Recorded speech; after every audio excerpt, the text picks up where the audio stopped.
Really, if you're not using music already to learn, you should really start considering it as a part of your arsenal for learning English. Music is actually your favorite tool for learning languages. Yeah, that is something when you actually learn the songs and you really try to sing it like the singer does. It's like a workout for your mouth. Why is that? What makes it so special? Music it's a really beautiful thing that reflects the culture, and it can help you to connect with other people. How can someone actually learn English with music?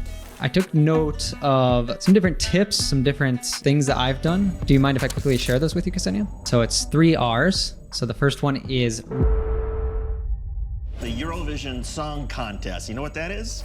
I actually do. Big fan. I know we'll be talking about Eurovision today. Twice as many people As the Super Bowl. So it's better time than ever for people to really get into Eurovision.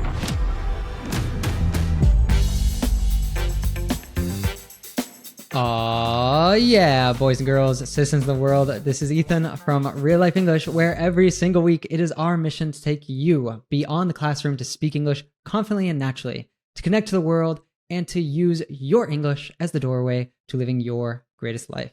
Ksenia, I'm so excited about today's topic. So here. I was singing the whole day today, I guess. Not singing, okay, humming to some songs. Ooh, what's the difference between singing and humming?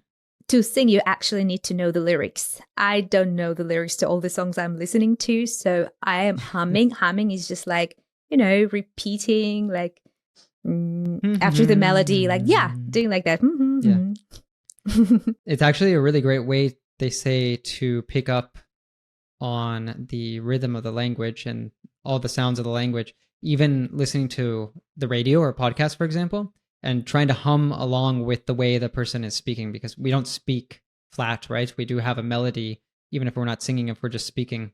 And this is a trick that I've heard that I've actually used with some of my language learning, listening to a podcast and trying to hum it when I was in the early days. And I think a lot of people never really do any sort of practice like that to pick up on the music of the language without even necessarily using music. And it's an important element that can help you to sound a lot more natural when you do speak.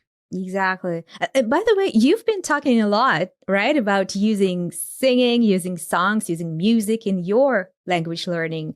Why is it so important for you? Yeah, so actually in thinking about today's podcast, I was reflecting about that, and I came up with a really nice way for learners to remember why music is such a special way to learn. And really, if you're not using music already to learn, you should really start considering it as a part of your arsenal, a part of your toolkit for learning English.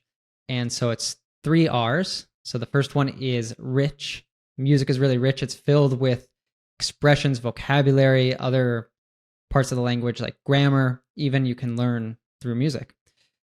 The second R is rhythmic, because of course music has a rhythm to it. It helps you, what we were talking about before, it exaggerates all those sounds. It exaggerates the melody of how we speak and everything. So especially if you're singing along or humming along, like you said, it can really help you to develop more of a natural sounding accent or natural sounding way of speaking the language.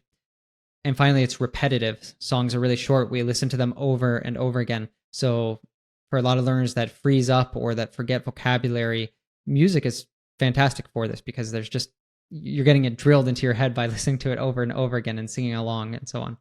So those 3 R's, that it's rich, rhythmic, and repetitive. And I took note of some different tips, some different things that I've done with my own language learning and my English students. Do you mind if I quickly share those with you, Ksenia? Yeah. Just like a very, very short comment here is that we do use music for English learning in our group and the Fluency Circle. So students practice a lot, and I acknowledge and I confirm here that it's like a really, really nice method to learn some new vocabulary and practice fast speaking, because some songs, even not rap songs, they're just like so fast. So you have to sing and pronounce the words rather quickly, right? Yeah, that is something that I would say, is that it's like a workout for your mouth. When you actually learn the songs and you really try to sing it like the singer does, it's all of the muscle of articulation that are, here. It's like taking them to the gym. So because you're exaggerating all the sounds when you sing. And you're practicing. Like when I try to sing, on those YouTube karaoke, I really feel it like that, because you never sound ideal from the first time you sing it. So you have to sing it 5, 7, 10 times. And by the end of this practice session, you kind of feel it like that, feel it that way, a workout. I actually was taking singing classes for a little bit on a tangent, and they have you do different vocal warm-ups, and you can find really nice vocal workout videos on YouTube. And this can actually be a way that you can open up your muscles of articulation. So if you're someone who finds that when you get in a conversation, you're tripping over your words a lot, this could be something that you could consider doing. If you're nervous about going to have a conversation with someone because you might be mumbling too much, you might not be fully articulating, you could try some of these exercises. There's like 5-minute videos that help you to warm up. What do they call it? Like your instrument. Singers will call it that. So then when you do get to speak, you'll probably be pronouncing things better. You won't be tripping over your words and so on. I just wanted to ask you, Ethan, how do you think will we get to singing by the end of this podcast? I don't know. Hopefully that doesn't scare people away.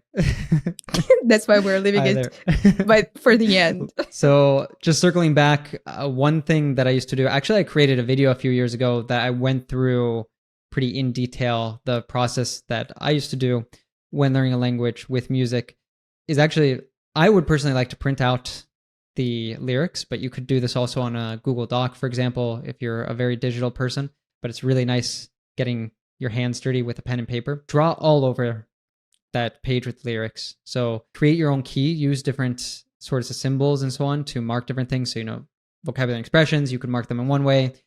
Anything that you notice that grammatically is interesting. So maybe it's a grammatical tense that you recognize, or maybe it's one that you're not exactly sure why was it said in that way. So you can mark that in a certain way. Maybe anything cultural that you want to look up later. And even write in the margins, write on the side any questions that you have, write as you're looking up words, write the definitions right there on the page and so on. So it's really, the idea is just draw all over this thing and turn it into this really great English lesson for yourself. I think actually this is really tapping into your curiosity muscles. And this is something we talk about a lot with our Real Life Way methodology. The learners who are always looking for those learning opportunities, the learners who have that deepest sense of curiosity, I tend to find are the ones who are able to successfully make the leap from intermediate to advanced, while people who don't really have, and they don't really cultivate that curiosity, they really stay stuck on that intermediate plateau. Yeah. About curiosity and about finding those opportunities while singing, while having fun.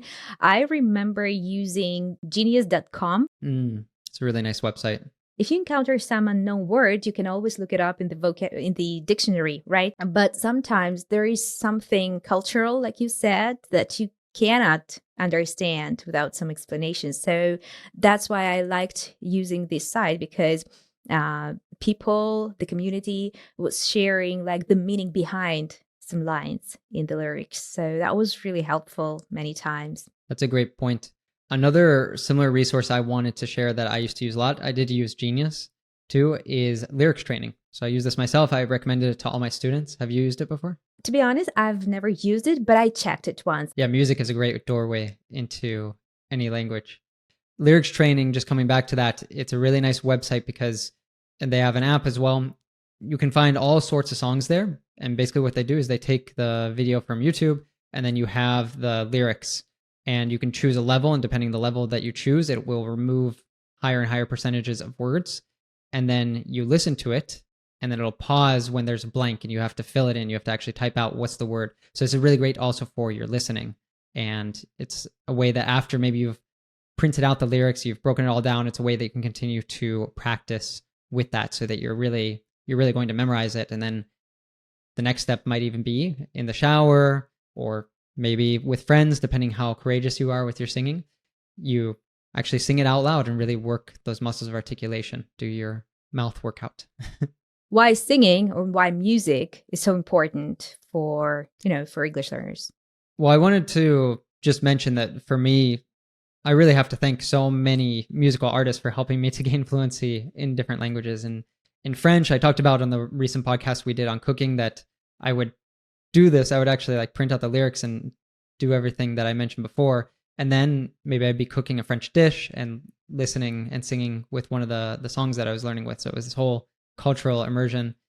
And with Catalan, like just listen to tons and tons. I had this playlist of music in Catalan that I'd listen to even while working, and just that exposure and repetition and singing these songs in Catalan all the time, it did wonders for my fluency. So I was curious, Ksenia, if you have much experience of having music being a useful tool for you in learning English. When I wanted to start learning French, I started exactly with that, with learning lyrics to the popular songs in French. Back at the university, we really used this method, like learning the lyrics and singing to the songs on our classes of phonetics. So exactly what you were talking about, to learn those collocations, connected speech patterns, to just train our muscles to pronounce the English sounds. So we did sing a lot.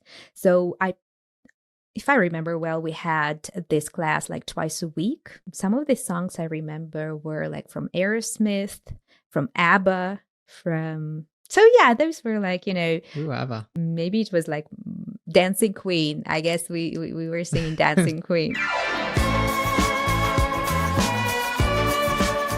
Yeah, it's nice you mentioned connected speech too. I didn't bring that up, but several languages have connected speech or elision, and this is something I've noticed a lot with music that you start to pick up on, is because there's a very natural flow to it and everything, that if you weren't using that connected speech, or if you weren't using that elision, French has a lot of elision, right? I believe is what it's called, where the sounds connect, then you wouldn't sound natural singing it. So it's fantastic for training your connected speech as well. Exactly. The artist won't pronounce every word like word by word. They will always link those groups of words together. So that's a perfect source of learning those patterns.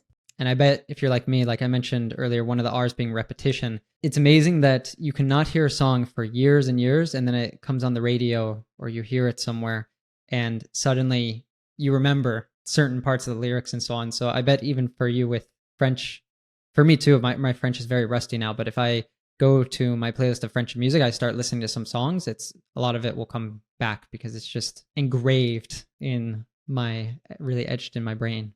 Yeah, that's what musicians work put so much effort into that, into creating choruses. Yeah, that stick. I wanted to just briefly mention, because we've been using all sorts of nice vocabulary, advanced vocabulary and expressions, and we're not having the time today to describe all of them to you.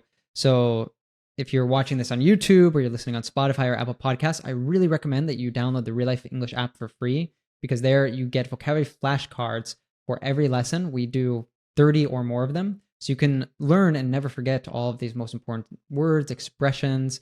And then when you get the opportunity to speak with someone, just like music can really help you to remember, these vocabulary flashcards are done in such a way that it will help you to never forget them too. So you'll never freeze up in a conversation again. So check that out for free. It's linked in the description. And I'm going to move us along, Ksenia. So my next question, because I feel like music it's a really beautiful thing that reflects the culture, and it's a really beautiful thing that can help you to spur on friendships. It can help you to connect with other people. You mentioned in the Fluency Circle community, in our community of students of our courses, that it's something that helps people to connect, right? So I'm curious, how have you used music to connect with others? Probably one of the first memories that would show this connection with another culture through music would be, I don't remember the name now, but one of the apps where you would find for a speaking partner to practice your speaking. So there was a boy from Malaysia. It was a platform where we could only chat with each other. One of the first things he shared with me was a music from his country, for me to get familiar with the music culture of that country. That stuck with me. I remember it was like really unusual. I would never listen to it myself. Like I would never go on YouTube searching for some music from Malaysia, let's say. And that was a very nice gesture, to connect, to have something to talk about. I remember I then asked what this song is about, and he tried to explain. So that was a really nice moment of connection through music. Yeah, that's something when I travel as well, and I connect with people. Usually I like to ask them what some of their favorite songs are in their native language, because it's exactly that. Even if you don't speak the language yet, it can be a really nice way to connect with that culture. Another one for me would be, I know we'll be talking about Eurovision today, right? So yeah. I really like when some of the countries, some of the participants choose to sing in their native language. On the one hand, I appreciate that many of them choose English for their songs because I can understand what they're singing about, right? And I can sing along. But then it's so nice when they use their language, because it's just like, again, you get to know another culture through their music. So the ideal variant for me is that when they combine English and their native language, like for me to understand what the song is about, when I listen to the song in English, and then they would switch to chorus, or maybe the second verse would be in their native language. That's amazing. You mentioned Eurovision, which I think a lot of our listeners won't know about it, and you and I have been itching to have a conversation about this because it's right around the corner. And actually, for me, I'm quite new to Eurovision. I've just been following it this will be my third year. Oh, really? Really obsessed with it. Yeah. I thought like you were a long life fan already. No. In case you've never heard of Eurovision, it is arguably the biggest international song contest in the world. The Eurovision Song Contest has been going on since 1956, and every year over 35 countries send participants to compete. Last year alone, it had over 150 million people who tuned in to watch. Songs and performances range from classic to mind-blowing, giving me chills, to simply bizarre. And over the years, Eurovision has become this tremendous cultural phenomenon with a cult-like following. And if you are a music lover, then you might want to check it out this year. So let's have a listen into our conversation all about Eurovision. I was even watching videos about it and everything, and you can see like the old ones from the 50s that are in black and white, right? And it was interesting too that you said that your favorite performances tend to be in English, or something that you know that they tend to be in their native language. It used to be just that. I don't know if you were aware of this, that people only sang in the language of their country. But it's been more in the last maybe 30 years or so that more and more have started to sing in English or even in other languages, because probably it helps it to become more popular in different countries, exactly because what you were saying, that people can sing along with it, they understand it, right? I don't know if you heard a Ukrainian song for this year. I have it on my list. I like it. It's, for me, I was thinking about how I would describe that song. It's kind of a haunting vibe to it. I don't know what it's about, but okay. I think they did include an English line in the chorus. So for me, because it's like it has both Ukrainian and English lyrics, but most of it is in Ukrainian, I see it as women empowerment, maybe a song, because they sing about this, that all the divine people, they are talking about Mother Teresa and Mother Mary. And the song, in case people want to look it up, is called Teresa and Maria, right? Yeah, Teresa and Maria.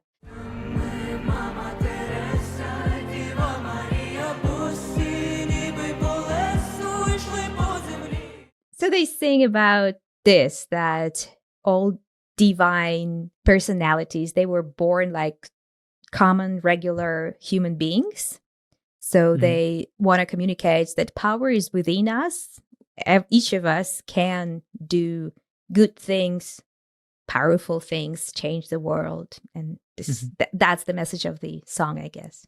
And me coming from an American perspective, America doesn't participate in Eurovision. There's some non-European countries. I think the only ones are Israel and Australia, and I guess Azerbaijan, and all those ones that are in Central Asia are considered Europe. I'm not sure where the limit for Europe is. Yeah. But for the most part, it's only European countries that get to participate. And it's comes from Europe and television, right? It's basically all back in the day, all of the European television broadcasting networks came together to put on this huge event. Voting is, by the way, another example of drama going on around Eurovision contest, because like there is this very funny tendency of neighbors voting for neighbors, right? Giving points, highest points to neighboring countries. And also there are like two types of points: people voting and jury voting. The popular vote, right? Yeah, the online voting. Anyone can vote, and there is like a committee or jury who votes from each country, right? I believe so. And that's why it's a very dramatic event, because many times they don't coincide. So the leading position may be won after the jury's points, right? But then the situation dramatically changes after they announce the popular vote, right? That's part of the fun, though, of watching it too, is that you never know what's going to happen in the end, who could come out on top, right? So like last year we went to an event here, which was really nice, talking about connecting with people. This is a great excuse to connect with people. We made some friends that we're still in touch with. And it was really cool because there were people from all different countries. That there were like in front of us, the people from Finland that were all dressed in neon green. And because last year there was a really bizarre guy from Finland. Yeah. Cha, cha, cha, cha, cha, cha, cha. I mean, that's a great thing about Eurovision too, is you have some songs that are more classic. You have some songs that are just these mind-blowing performances that can give you the chills. You have ones that are really bizarre, like the 𝗥𝗲𝗹𝗟𝗶𝗬𝗟, the Finnish guy from last year. That was so strange, but he did really well, and it was a really catchy song, right? Another thing that I remember I was watching, so there was like, I don't know, American morning show, and the guest was trying exactly to explain to the hosts what Eurovision is. And she said that, that like Super Bowl is like super popular in America. Everyone watches it, almost everyone. So she brought this comparison that twice as many people watch the Eurovision as they watch the Super Bowl in America. That's a really good comparison too, because people have these, like I went last year, people have these watch parties where they go with a bunch of other people and all watch together and see the results, but they're very different types of events. I think the Super Bowl and Eurovision, right? About this unity, about this, how music can unite us. Yeah, the last 2 years, the slogan of Eurovision has been United by Music. One of the highlights of the Eurovision contest, which I really like, besides performances and great songs, is I think that feature is called postcards. So there are like 36 participants usually, and for every participant, for every contestant, there is a short video showing their country, giving insights about the artist and their country. And last year, Britain really, raised the bar and did such a nice gesture, because united through music, it was like really a symbol of what unites us is really great. Guys, I really highly recommend you watch that video. It's a compilation of those postcards with all the participant countries. So there are like videos from Ukraine, UK, and the country of the participant. I really love that. That was such a nice gesture. You can link it in the description, right? Eurovision, it's coming here to Liverpool. No way. Yes way. I wanted to just point out too that people who don't know Eurovision, you might know some artists from Eurovision. Måneskin from Italy. ABBA was like one of the first really breakout hits. And then in researching this, I was shocked to see Celine Dion also participated. Even though she's Canadian, she participated for Switzerland one year.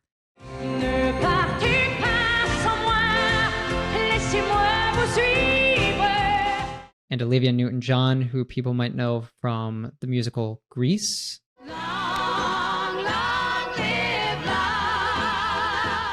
Yeah, there's other people, even other songs you might know.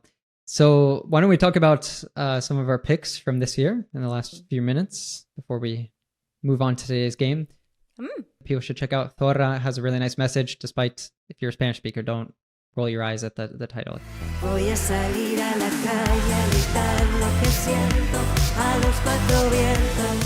I didn't actually like it when it won. I was like, we had some other really nice contestants here in Benidorm Fest that I was hoping would win. but it's really grown on me since then. But another one I've been listening to a lot is called 𝗥𝗲𝗹𝗶𝗳𝗍 by Joost, who's the I heard it. Dutch candidate. Ba, ba, ba, ba, ba, ba, da, ba, ba. This fun, right? Welkom in Europa, blijf hier tot ik dood ga. Europa, Europa. I think it has all the chances to be in the top 5. I don't know. It's one of those ones, the guy is really bizarre, so it also visually sticks in your head. And in preparing for this, I looked up because it's in Dutch, and I can understand some words because it's similar to German, but I didn't know overall what it's about. And there was a quote from him from the Eurovision website. I guess they interviewed the artist, and he said, 𝗥𝗲𝗹𝗶𝗳𝗍 is about an orphan who travels throughout Europe and beyond to find himself and tell his story. At first, people don't recognize him, but he goes on seizing on any opportunity he gets to let himself be seen.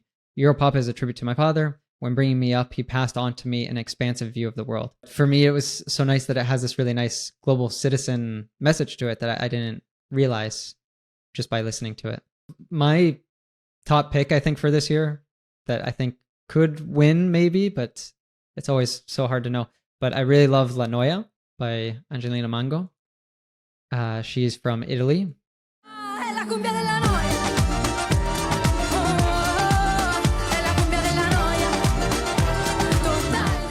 I thought at first, because in Catalan, La Noia is the girl. So I thought it was like, okay, la cumbia, like the cumbia of the girl. But I was talking to an Italian friend about it, and she told me that La Noia means the boredom in Italian. So it's like la cumbia, it's like the boredom cumbia. What is cumbia? It's a type of music from South America. And you can notice it's not a typical Italian song. It has this Latin American vibe.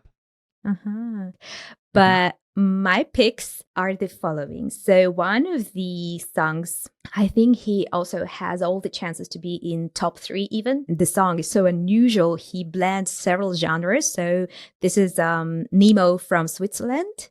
And he sings The Code. I broke the code. I broke the code,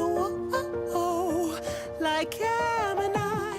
So there is like, he's rapping, he's singing like a pop song, or maybe not pop song, but this, how would you call it? I'm not that good at genres, but anyway.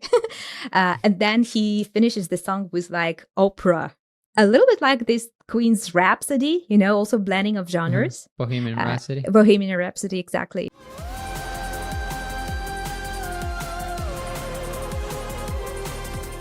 And I just brought 3 words from his song. He sings, I'm pumped, I'm psyched, and hyped. These are all 3 synonyms, which mean like I'm very excited. They're very informal slang words, exactly. I'm pumped, I'm psyched, I'm hyped.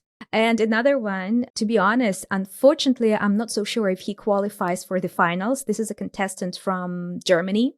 And this is that song that you would wanna in the background over the radio while driving somewhere, or, you know, staying home on a rainy day. It is called Always on the Run. I'm always on the run. He has a very nice voice, a nice song, but maybe for Eurovision it is not very extravagant. I would say it should be unusual, right, for the Eurovision. Yeah, there's both, right? There's ones that, I don't know, there was the one from UK that took second place the year before last, that the performance wasn't anything special, but the guy had a very powerful voice. That one, I think it's called Spaceman. Remember from the Portugal, this really nice guy singing in Portuguese? Is it Celso Brau? Yeah, he's the one. Talvez devagarinho possas voltar a aprender. Okay, so funny story. I know him.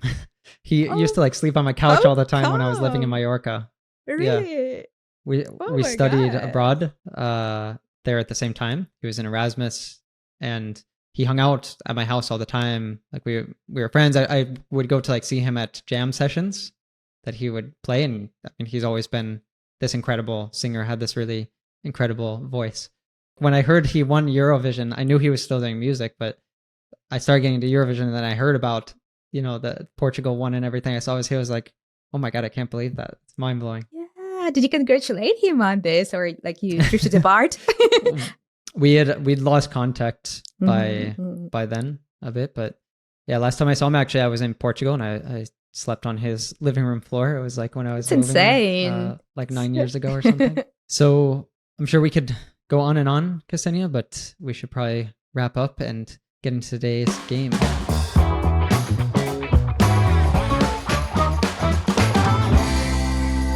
So today we're going to play Complete the Lyrics, Eurovision edition. And basically just to explain it to people, we've each chosen a couple songs from Eurovision to test each other on. And we have each selected like a short piece of lyrics and we removed one of the lyrics. So our producer, 𝗥𝗲𝗹𝗟𝗶𝗀𝗵, is going to play the song for us with the removed lyric. And the other person is going to have to guess what the rest of the lyric is and then can get 2 extra points by guessing who is the singer and what's the name of the song. Let's see how I fare.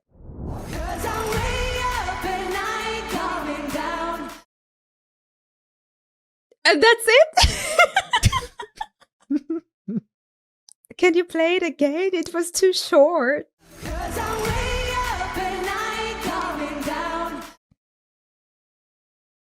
Yeah, I will just think at least, I will just at least think about it because it was too short for me. Let me... So, okay, I don't... Maybe it was from Greece. Oh, that's close. Okay, Cyprus. It's from Cyprus, yeah. Okay, she's from Cyprus. Give you a point for the country, actually. Okay.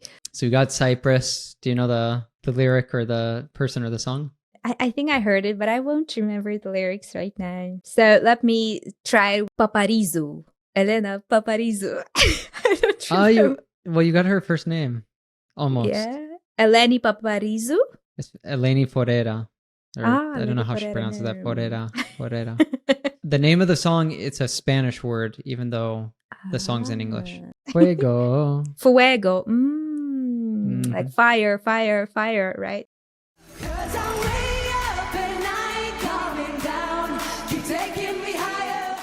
You can have 2 points. You got her first name and you got the country. Okay, thank you. You see, I'm not a club girl. Wasn't dancing to it. I don't think I'll fare much better in your... So let's see what your...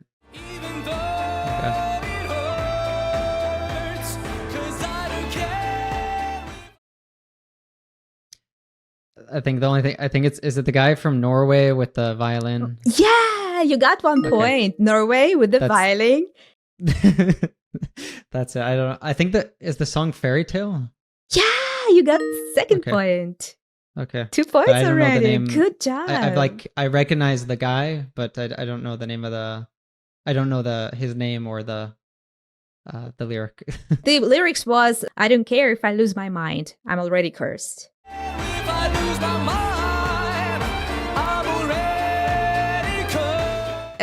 Here it was like, I couldn't listen to it anymore. It was like, I think more than even a year. I got sick and tired of it. Anyway, you got 2 points, like guy from Norway, and the title is Fairy Tale. What's his name? Alexander Rybak. Okay, next one.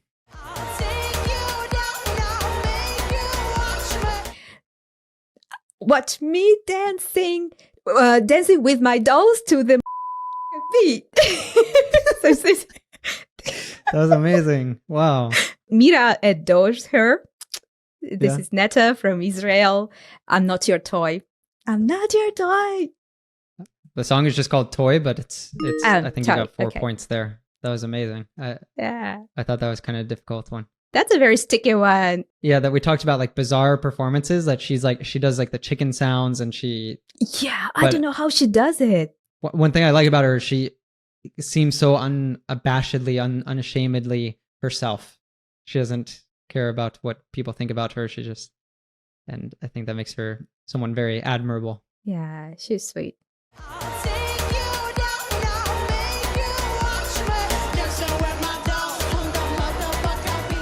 But I don't understand. Is it like on the 𝗏𝗏𝗶𝗃𝗃 beat? Not beat? Yeah. Beat. But it sounds like baka is like the chicken sound. Like 𝗏𝗏𝗶𝗃. on the 𝗏𝗏𝗶𝗃 beat.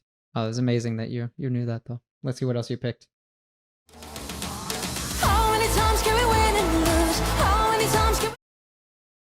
Is that it? I have no idea. I don't know what song it is, or Okay. I don't know if I've ever heard this.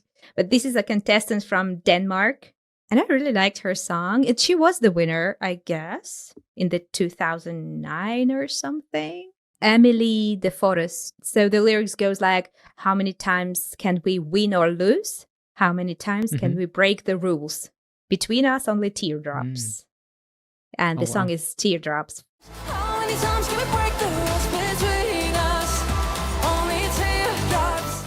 All right, time for your third one. You're killing me right now. Oh no.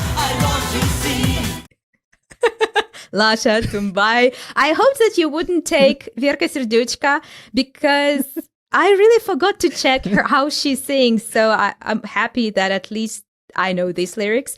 Yes, this is 𝗥𝗲𝗪𝗏, very spectacular contestant from Ukraine. This is actually a guy whose stage persona is this very strange, creepy woman, a train conductor or something like that, with a huge star as a hat. And she is popular in Ukraine. She was more popular back in the day than now, but right now she is actually, or he is actually, a part of the committee in the national selection for the Eurovision. So he is selecting artists to represent Ukraine in the Eurovision.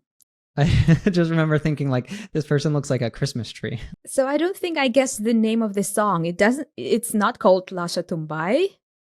It's Dancing 𝗥𝗲𝗹𝗏𝗪𝗏. But it's Dancing 𝗥𝗲𝗹𝗏𝗪𝗏. close Okay. enough.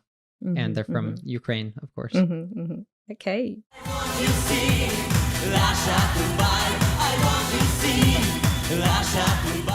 So you got another 4. You absolutely destroyed me. You're the Eurovision champion. I really hope you guessed this one, because I think that was really huge and popular over the radio stations and on TV. You're my lover, undercover. You're my... No. No, no. Elena Paparizou. Greek? Yeah. Yeah, she's Elena from Paparizou. Greece. Yeah, Greece. Oh, she's Greek. She's from Greece. And Okay. can you play for us, 𝗥𝗲, the whole song? Maybe Ethan at least heard it. You're my sacred passion and I have no other. No.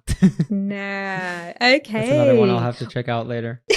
Fantastic. It's been a lot of fun talking about music and Eurovision with you today, Ksenia, and with you guys, our dear listeners, dear viewers. If you've enjoyed this lesson, leave us a comment down below letting us know, if there's any topics you would like us to do, if you want us to do more music or anything else. We might just create a future lesson on it. And if you are enjoying these lessons, a free way that you can support us is by subscribing and liking on YouTube. This really helps other people to discover our channel so they can have fun learning with us too. And likewise, if you are listening on Spotify or Apple Podcasts or any other platform, leave us a 5-star review, because again, this really helps to spread the word so more learners can take their English to the next level with us. Oh, and guys, you do not want to miss next week's lesson. Izzy and Ksenia are going to be talking all about different ways that you can improve your English speaking at home alone. So a lot of you have told us that you don't have anyone to speak with, or you don't have a lot of time to get into conversation with other people, which of course on the RealLife English app, you can have a conversation anytime, anywhere at the press of a button, so you shouldn't have that excuse. But also it can be helpful to practice on your own to gain more confidence first. So again, don't miss the lesson next week if that is your issue and you want to solve it and become a much more confident, natural English speaker. And remember that no matter what divides us, that which unites us, like music, is far greater. 1, 2, 3. Oh, yeah. AI technology is advancing faster than anyone could have predicted. And maybe we're only a couple of big steps away from reaching something that looks more like general intelligence. It's just a question of when, but it's not more than 5 years, that's for sure. As much as 40% of jobs are at risk, and the people who don't react are at serious danger of being left behind. A new study out today predicting almost half of all global jobs could be affected by artificial intelligence. So what should you actually prioritize in order to remain relevant in this new world?